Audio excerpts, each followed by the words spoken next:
ए जान बाहर मत जाए ना। देखिए अबे हाले में गौना करा के लेके नहीं हाँ और बाहर जाता नहीं हम कैसे रह आप तन्नी से तो दर्द बुझी हमार। सुना हमरा बाहर जाएदा ना कमाई तो घर परिवार कैसे चलाई। सुनी ना घर ही रह के खेती की गृहस्थी संभारी। घर के कमैले से खेती बाड़ी कैले से घर का व्यवस्था ना चल पाई करे जा। सुने का कहे के बा सुनावा कैसे रहब घर में बलमुआ। सुनो तनी जी सुनावा ए कि कैसे रहब घर में बलमुआ आरतिया काटी हो से जारिया। कैसे रहब घर में बलमुआ रतिया काटी से जारिया। कैसे रहब घर में बलमुआ कैसे रहब घर में बलमुआ रतिया काटी से जारिया। मोट कैला अपन नजरिया मोट कैला अपन नजरिया रतिया काटी हो से जारिया। कैसे रहब घर में बलमुआ रतिया काटी हो से जारिया।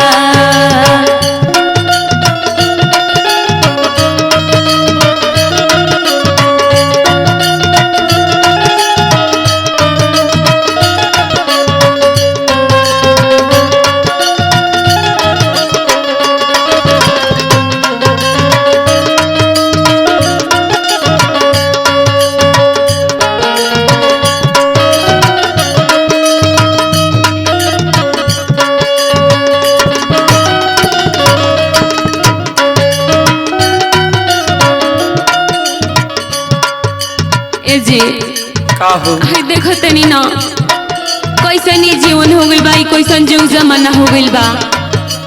सुनी सुनावा ठीक नहीं बाटे जुग जमाना केहू के नजर नहीं लागे हे बलमु केहू के नजर नहीं लागे।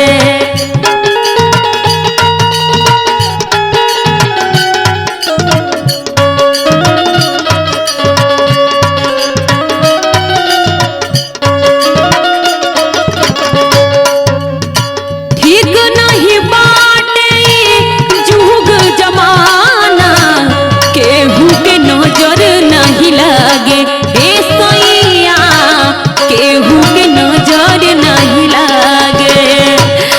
सुनी सुनावा लेके यहाँ कोनो ना सवतिया ऐसन मत सोचा।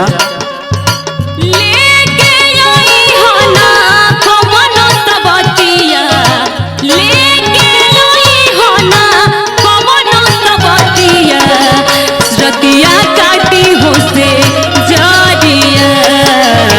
जइहन का माए बलमुआ रतिया काटी हो से जारिया।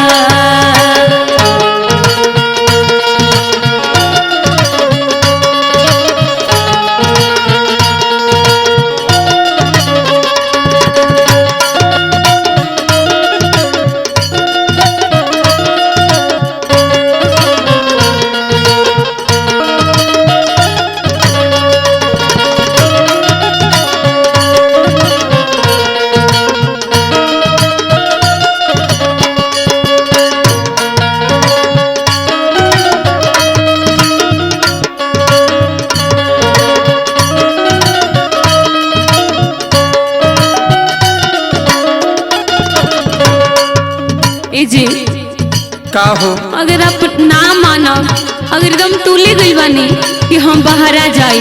हाँ हमरा जाएदा बाहर। हमारे एगो बात ध्यान से सुन ली। सुनावा मेहनत कोई के तू रुपया कमई हो दीह तू खतावा में डाली ए बलमू दीह तू खतावा में डाली। ठीक बा, हम तोरे खाता में पैसा डाल देवल करो। हाँ, ताकि हम यहाँ घर द्वार संभारब। ठीक बा। मेहनत कोई के तू रुपया कमई हो दीह तू खतावा में डाली ए बलमू दीह तू खतावा में डाली। सुनी सुनावा। बिहारी लाल यमरीता के बतिया सुनतनी जी सुनतारी। बिहारी लाल यमरीता के बतिया बिहारी लाल यमरीता के बतिया रखी हो बांध के गठरिया रखी हो बांध के गठरिया। कैसे रहबू घर में बलमुआ कैसे रहबू घर में बलमुआ रतिया काटी हो से जरिया। कैसे रहबू घर में बलमुआ रतिया काटी हो से जरिया। ठीक बा, तनी तो टाइम से आ जाए घरे। ठीक बा, जल्दी आ जाए।